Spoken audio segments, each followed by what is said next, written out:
Ladies and gentlemen, boys and girls, welcome to another session of podcast. I wish and I'm sure you will enjoy listening to the broadcast. What happens if we go totally saltless? If you don't have salt, what effect will it have on the mind and the body? Yeah, this is a very interesting fact for you to understand. This question is an amazing question. I don't know how many people know about it. Most of the people won't be knowing about this. So one example that I would like to tell you was the father of our nation, Mahatma Gandhi, who was not having salt for a longer period of time in his old age. He was only having the goat milk and some peanuts. That was his food every day. Where is the salt there? There was no salt. There was no salt, yeah. You go to YouTube and you see the Dandi March when the Britishers, salt has a very vital space in our politics of the British Raj. So they levied tax on the salt. The salt At march. that time, Gandhi resisted. I said, I will go and make my own salt. So he made that Dandi March from Sabarmati Ashram. So you can see that old man at the age of 72 walking with his stick. The rest of the guys behind them will be running. So that's because he was not having salt. Oh, so such high energy. When you without salt. when you today stop salt, whether you have 1 meal a day, 2 meal a day, 3 meal a day, you eat your meal without salt.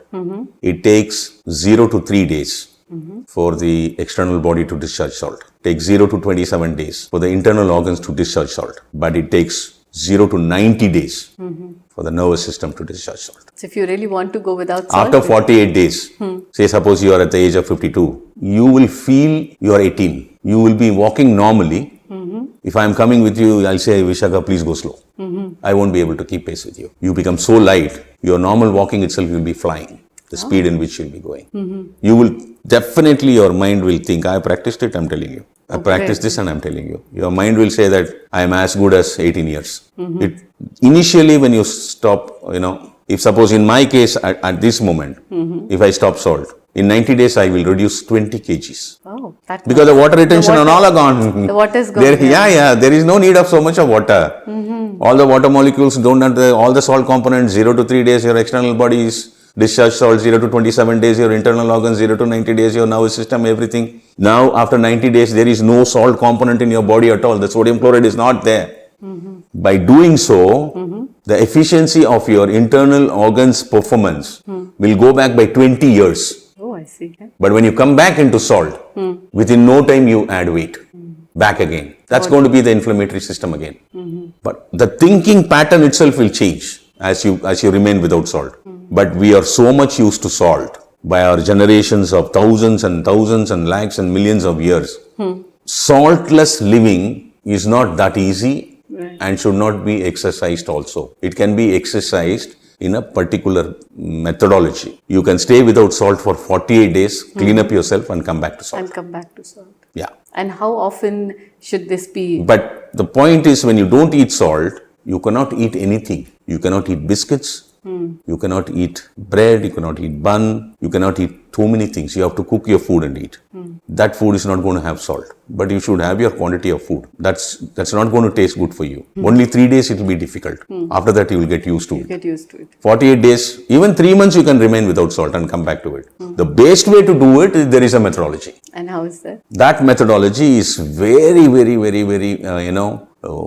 amazing. It's good medically, your fitness, your physiology, your functions, your internal organs, your cardiovascular system, everything to promote. There is a beautiful methodology that we could think of, and we have done it for some time.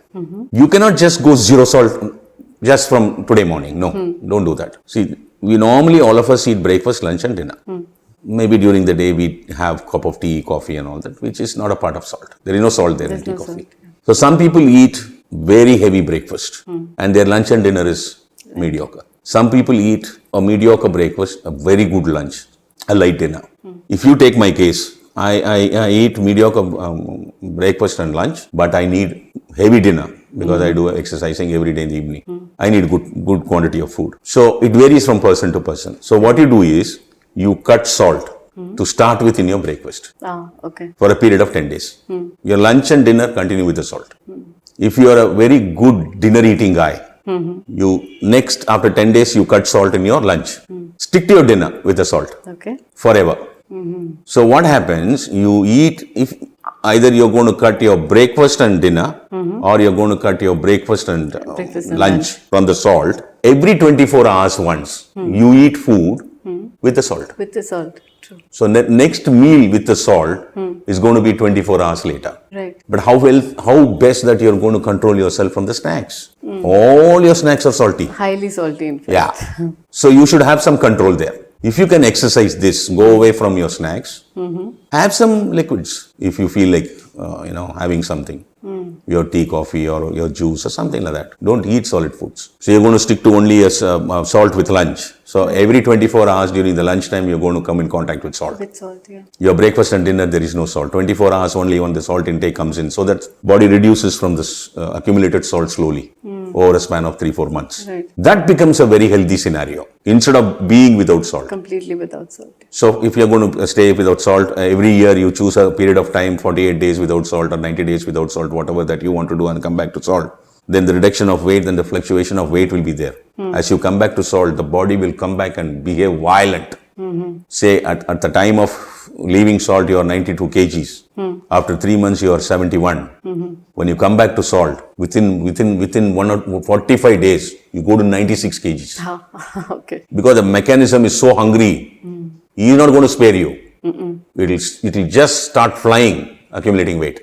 Okay. So You cannot understand that. You will experience it. It is the mechanisms inside are so versatile in character that it goes haywire.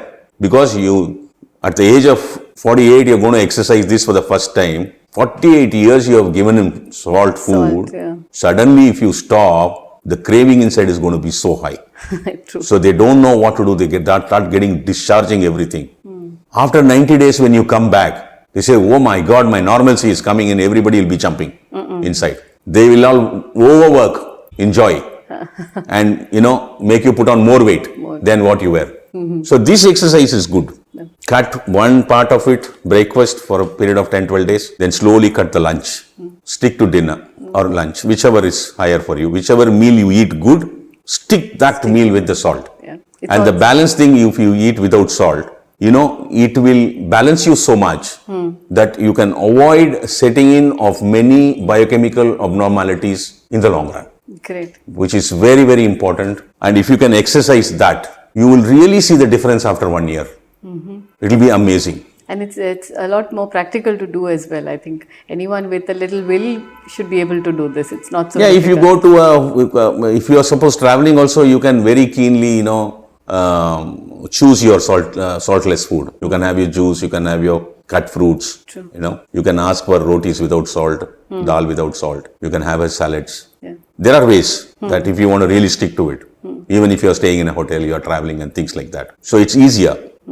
You will remain in salt also. Too much of salt intake is also not there. True. Which will not contaminate your blood in a big way. Okay. Yeah. Thank you. That's a very good tip, doctor. I think I'll try it definitely. Yeah, you can definitely give it a try. Sure. And you had once mentioned about the spiritual connection of salt, and that was really interesting for me to hear because I had never heard about salt having a spiritual connect or effect.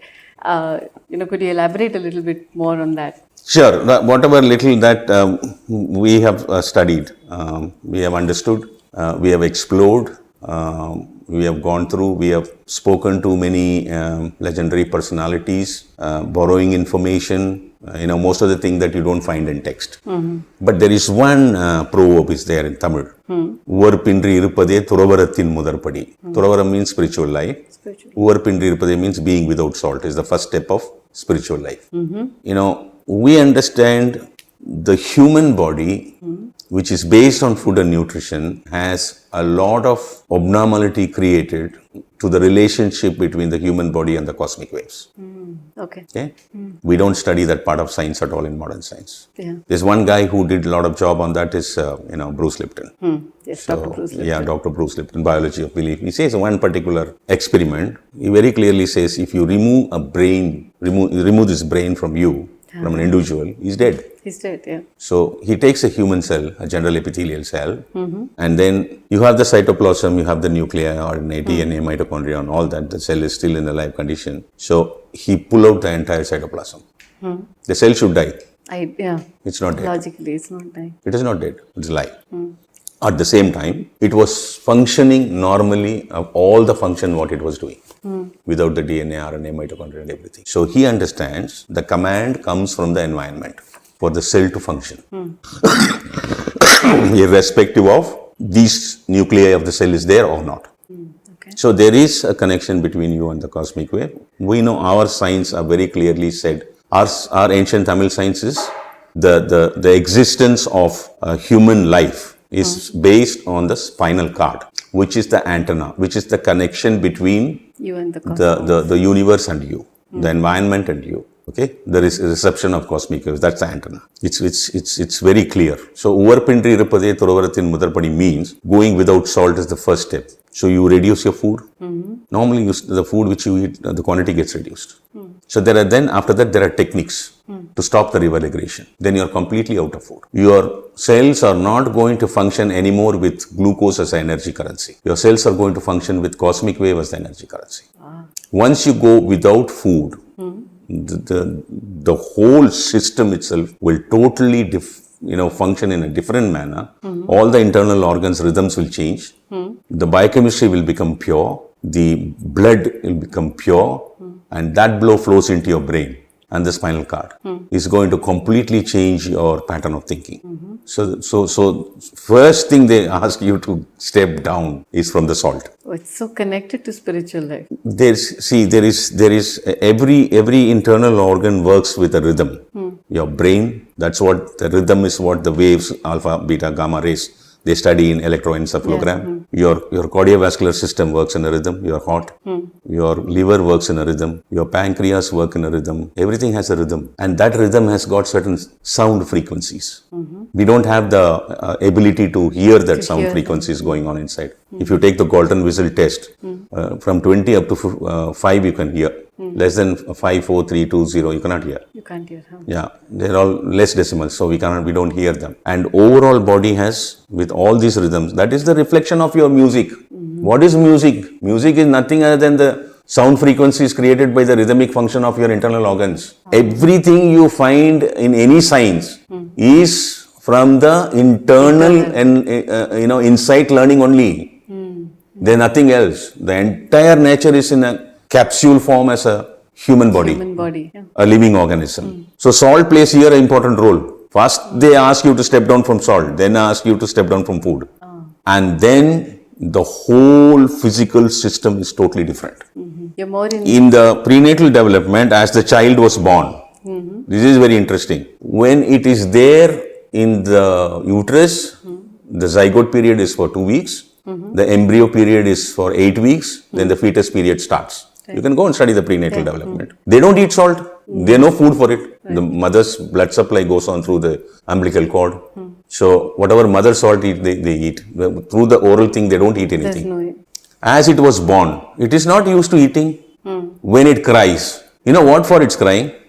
When it loses the cosmic wave connection. At that time, the newborn infancy period, the first 15 days, there is no development of the spinal cord. It takes 6 months, initial development. Till then, the cosmic wave reception is through the nails.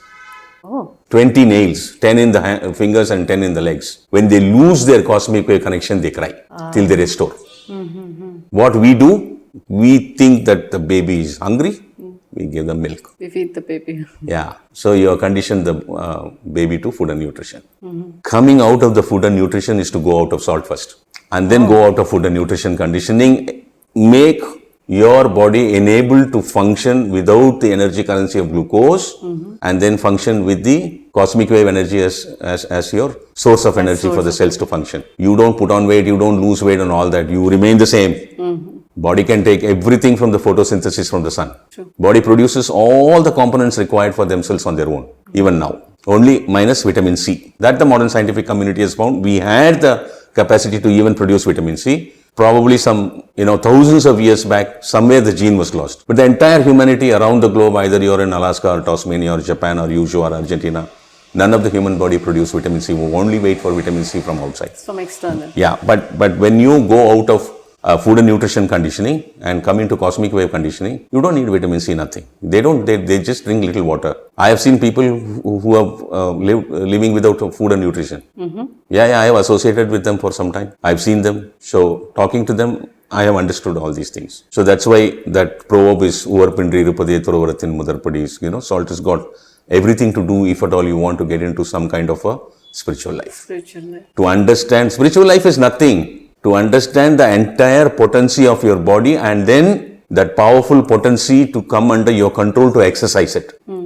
Your brain is so powerful. We hardly use 2% of our brain. Yes. 98% of your brain potency is not being used because we don't know. Don't know how To realize that, you have to go out of food. To go out of food, you have to go out of salt. So I understand that rock salt was used by the ancient Tamils, not maybe in the way we use it today, but how did they use rock salt? What was the significance of rock salt in ancient Tamil culture? Yeah, rock salt was very well being used by the ancient people. Not that they don't know about rock salt. In my understanding, whatever little that I could explore, that we were using only marine salt in cooking. Right. Rock salt comes a very, because we do explore a lot on the medicine making area.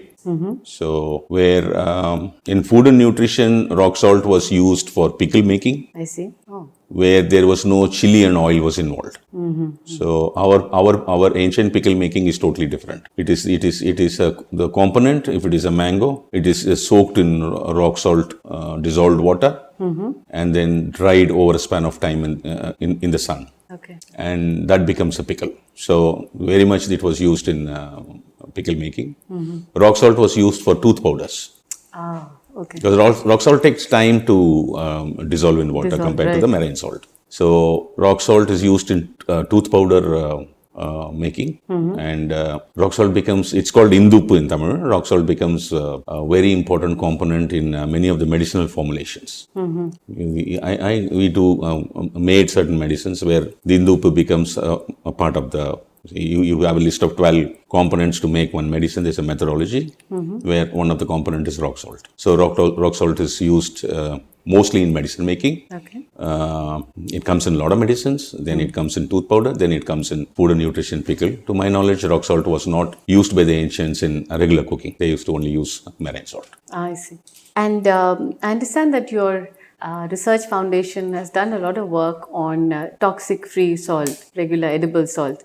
Could you tell us a little more about it, and how can people source that salt if they're interested? Yeah, I have given you, and Yes. So as I've explained you, salt by itself has minerals, as iodine, everything by itself, as we draw the water from the sea and dry it and take the salt out. But then it has its own marine level toxins. So the table salt has got, anti-caking agents, which I've explained to you. Right. So those chemicals. Recently, I've received a research paper from US, which says processed salt, that is table salt from India. We do not want to name the brands. It's got potassium ferrocyanide of close to 5 mg per kilo, which is highly toxic, dangerous for us. It's reading from 1.4 to 4.8 mg per kg. Because we don't have much lab facility to identify this cyanide in India, but they have done a research work, and then they have published it also, which I will send you a mail. It will be very interesting for you to read. So what basically we did a lot of work on salt with respect to our works on food and nutrition, where we have devised ancient methodology, a small technology, where we neutralize the salt from its toxins. The salt remains the same. Aesthetically, visually, it remains the same. Taste-wise, it remains the same. Right. No color disturbance, nothing. So we subject the salt to a particular technology where we make it toxic-free. These toxins have been not studied so far in the modern science, so we have no reference here. Right. But when you start using this salt, which is detoxified, water retention in your body will be lesser. As you keep using it, you will also lose weight. The inflammatory loss will be there. Ah, okay. Yeah, and then when you start using this salt, maybe 50-60% of the salt, say suppose where you're going to add 1 spoon of salt, you can use just half a spoon or little more than half a spoon. Yes, that I have noticed very much. So your salt usage comes down. Yeah. Now the WHO concern is really bothered about the amount of salt per day we use. We are supposed to use, WHO says 2000 mg per day. American cardiology says 1.5 mg. 1.5. Of course, we don't have any regulations in India. We have not done much work. Japanese are doing a lot of work on the salt intake. That is, we found now we are really using somewhere between 6 to 11 grams per day. That is 6,000 to 11,000 mg per day. That's what is the recent finding. There is a lot of awareness that they are, creating to reduce the consumption of salt in the daily food nutrition part of humanity, which is really causing us a lot of trouble. So we have worked. We've been giving this commodity as a service to a lot of people around us. We have not made a commercial model out of it. We only try to help people by process the salt with our ancient methodology, ancient Tamil technology, detoxify the salt and give it to a lot of people. Thank you very much for spending your quality time. Thank you very much for your attention. I wish you enjoyed this session. See you later.